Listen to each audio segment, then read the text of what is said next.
Hi Leo, this is Jav. Welcome pa sa ating channel. Gamitin ang reading na ito bilang gabay lamang. Kung naka-resonate kayo, comment down. Kung hindi kayo naka-resonate, ibigay niyo po sa iba kasi general reading po ito. This is for you, Leo. By the way, Leo, remind ko lang, this is long reading po.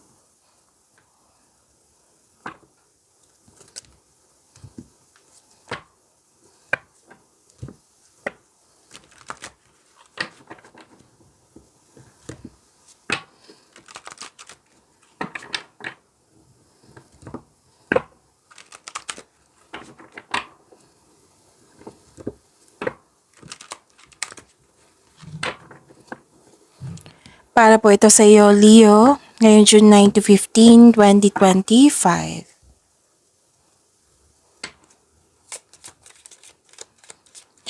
Maraming salamat po sa inyong patuloy na suporta at maraming salamat din po sa mga hindi nag-skip ng ads.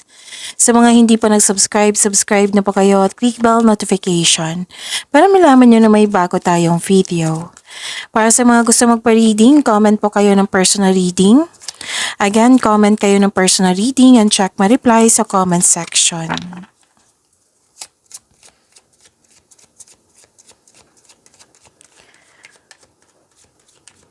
Mga ganap pa para kay Leo, ngayong June 9 to 15, 2025 ay need 3 cards po.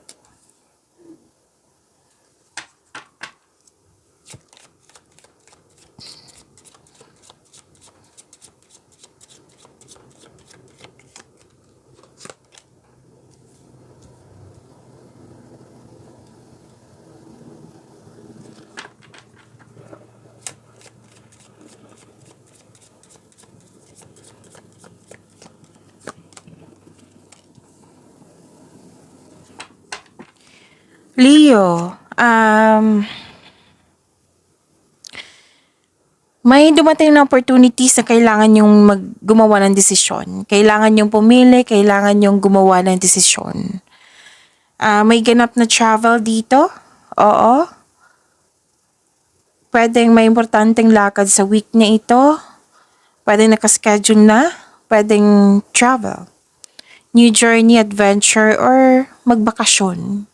Or bibigyan mo ng aksyon yung matagal mo ng plano. May nasikaso kayo dito sa malaking building. Oo. Or nakaschedule na. At may biglaang pagbabago. May concern kayo sa mataasang ego, mahirap kausap. May isolation dito. Pwedeng gusto nyo magpahinga, gusto nyo mapag-isa para makapag-isip at magpahinga, magpagaling. Or pwedeng regarding to sa separation. Maraming case ng separation ha, Leo. Pwedeng literal na separation. Pwedeng umalis, tumiwalag, closure, end of contract. Pwedeng umiwas, pwedeng umuwi. Pwedeng nagkaroon ng long distance, pwedeng separation of responsibilities. So maraming case niyan.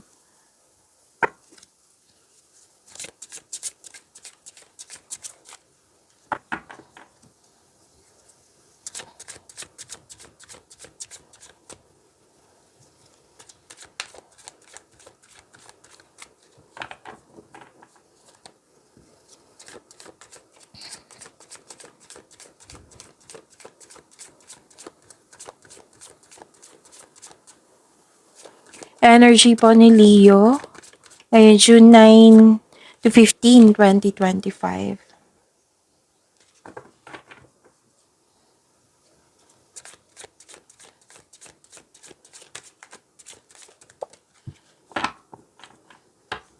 So, andito po si Angel of Enlightenment.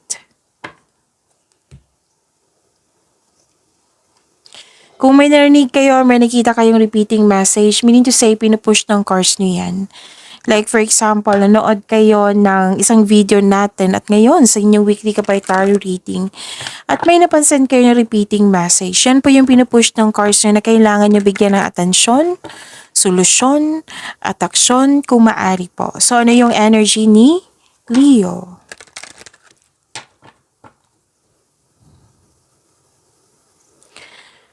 Ito yung sabi ko kanina sa Oracle cards yun na may biglaang pagbabago. So, prepare yourself.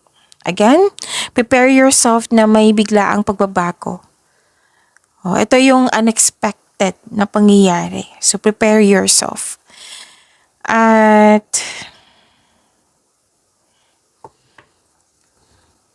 may biglaang pagbabago na parating pwedeng sa financial, pwedeng sa connection mo sa isang tao.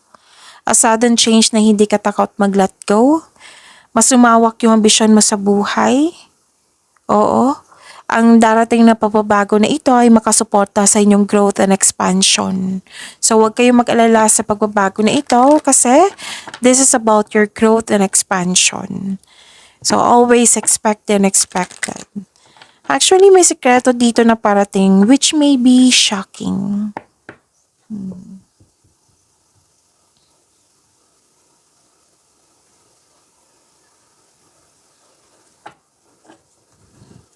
May nakita ko dito nag-aalaga. Pwedeng pag-aalaga sa isang tao, pag-aalaga sa career and money, pag-aalaga sa connection mo sa isang tao.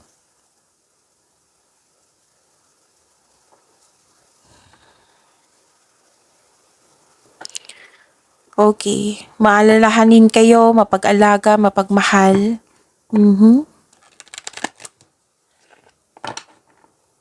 Basta may pag-aalaga dito. Pwede din nag-aalaga kayo ng baby or buntis. Or may nanganak. Pwede din nag-aalaga kayo ng bata. Nag-aalaga kayo ng family. Marunong kayo magbalanse sa inyong emotion. Compassionate kayo.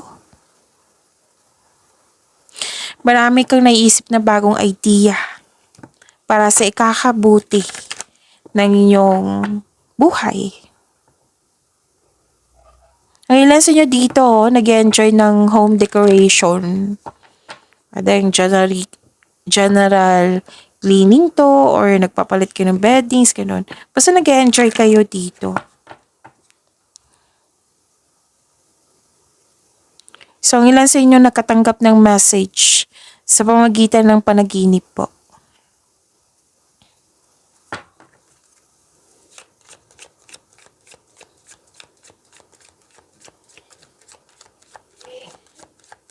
Spirits, guide, angels, archangels, guardian angels, message pa para kay Leo.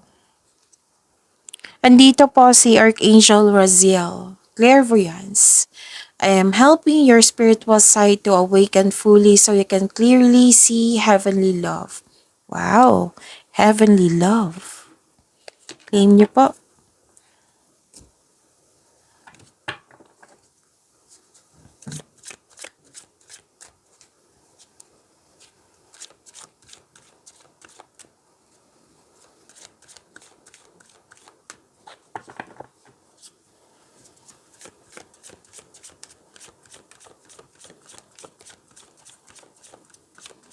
Career and money po ni Leo.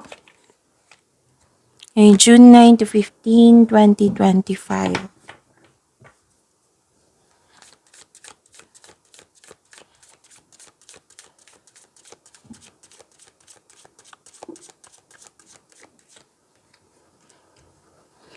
Andito po si Angel of Reflection.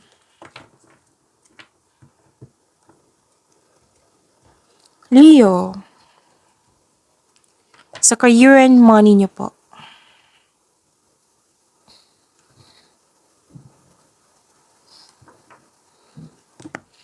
This is impulsiveness. This is sense of adventure. Oo. May job offer or opportunity na parating sa'yo na that will excite you and reignite your passion for what you do. So, this job offer or opportunity, naka-align to sa passion mo, kaya excited ka. So, prepare yourself, magiging busy kayo ngayong week na ito, Leo. At ang paalala ng card niyo po dito, na magkaroon ng this card asks you to prioritize your task na may time management. Just make sure you can deliver on your promises. Ayaw lang ng card dito na ma-burnout kayo. So, kailangan ng time management dito. Bago mo kayo magtanggap, it might be this is a task. Oo. So, kailangan ng time management. May promises kasi ako nakikita dito. May makilala kang mabuting tao. Pwedeng may mabuti kayong kasamahan dyan or bagong kasamahan.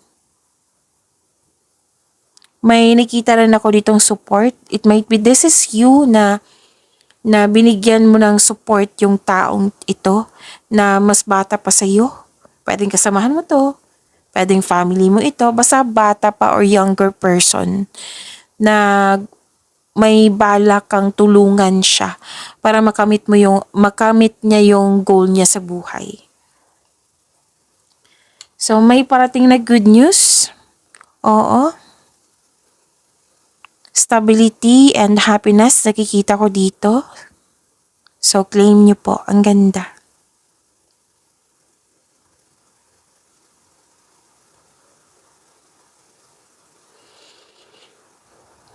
Okay. Mas gusto niyo magtrabaho mag-isa rather than in collaboration. Ilan sa inyo. So, feel free yourself para makapag-isip ng maayos. Kung nais mo ng promotion or gagawa ka ng business investment, hindi mo na kailangan ng pahintulot to move ahead. Kailangan po dito na magtiwala kayo sa inyong sarili.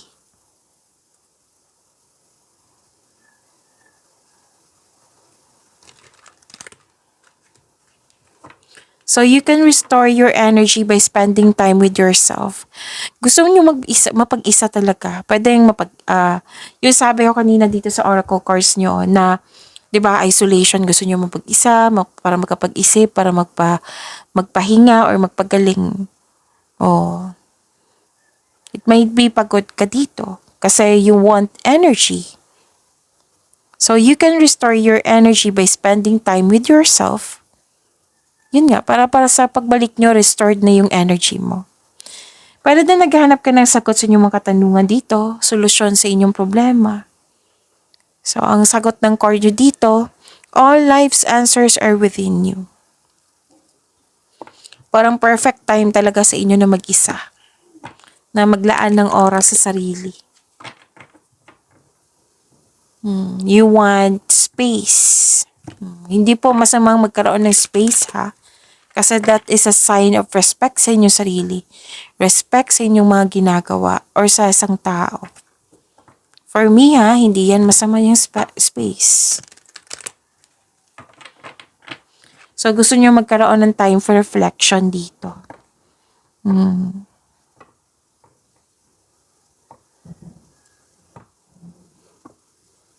Mataas ang inyong pasensya. Ginagamit niyo yung katalinuhan niyo. Hard worker kayo. So this is enlightenment. This is divine inspiration. Wisdom, solitude. Yung sabi ko kanina sa inyo, solitude.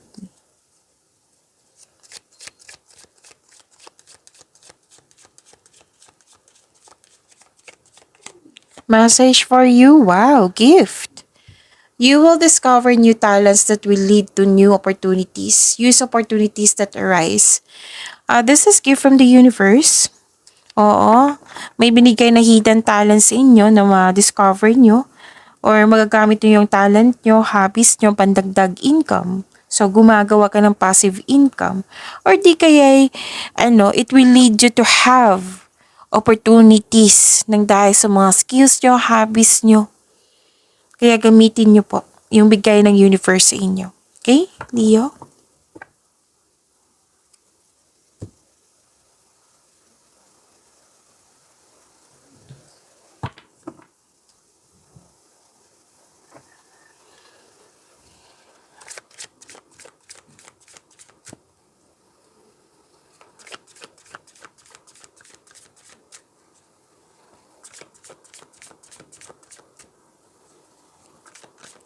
Love life, self-love, partnership, and romance in Leo. Ngayon, June 9 to 15, 2025 po.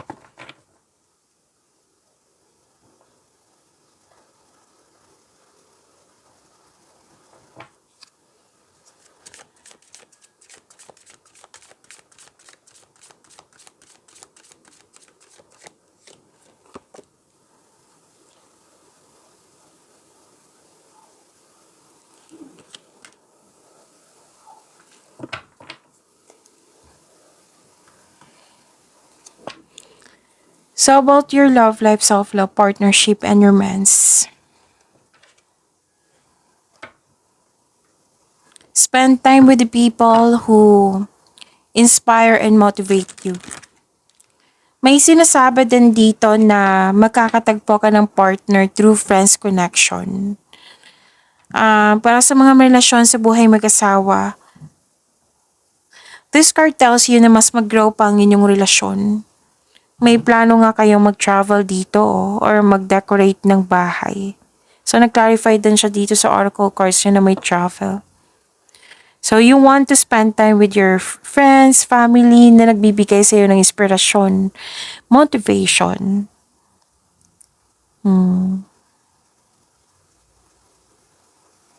Actually, this is success. This is opportunities also. This is,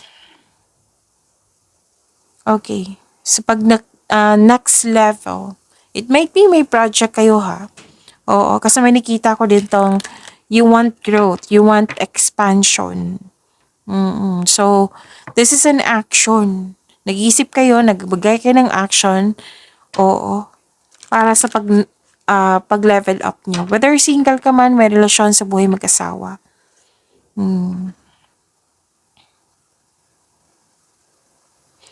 May nakita ko ditong bagong simula eh. It might be sa project talaga. May, anong tawag dito? May opportunity tapos bibigyan mo ng aksyon. Yun. Okay.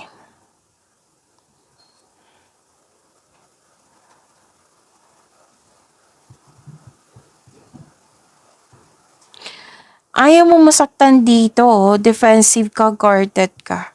Sa mga single dito, ayaw nyo munang magkaroon ng relasyon. Para sa mga relasyon sa buhay mag-asawa, umiiwas ka ng away or confrontation para hindi ka o kayo masaktan, kumbaga nililimitahan mo ang sarili mo. So this card asks you to try to release your fears of opening up to love. So, pinoprotektahan mo yung sarili mo na hindi mangyari yung failure sa nakaraan. Okay? Pinoprotektahan mo ang sarili mo na hindi ka masaktan dahil sa failure nga, sa trauma na nangyari sa nakaraan. Kumbaga, guarded ka. Ayaw mo magkamali. Natatakot kang mag-decide or may iniiwasan ka talaga na magkaroon ng failure, na magkaroon ng negative outcomes. Kaya, ingat na ingat ka dito. Pero sabi ng card dito, kung desisyon to, Leo, don't hesitate tulong. Yan ang sabi ng card dito. Kasi kung magkakaroon ka ng hesitation, mas lalo kang malilito niyan. Yes, nakikita ko dito kalma ka. Pero nakikinig kasi yung paligid.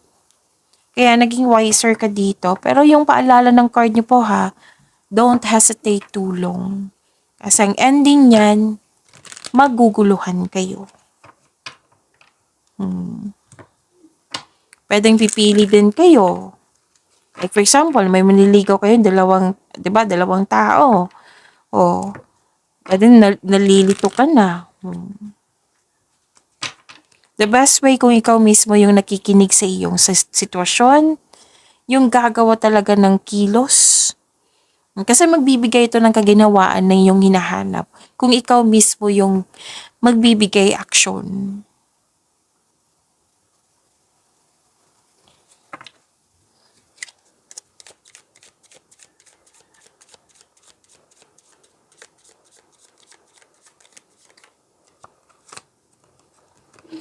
Action. Puro action, di ba? Sa dalawang card nyo dito, action, action din dito. So, actions speak louder than words. If you want to know what someone is feeling, watch what they are doing. So, yun. Actions speak louder than words. Okay? So, pagyamanin niyo po yung blessings na binigay sa inyo, Leo. See you tomorrow. Maraming salamat po.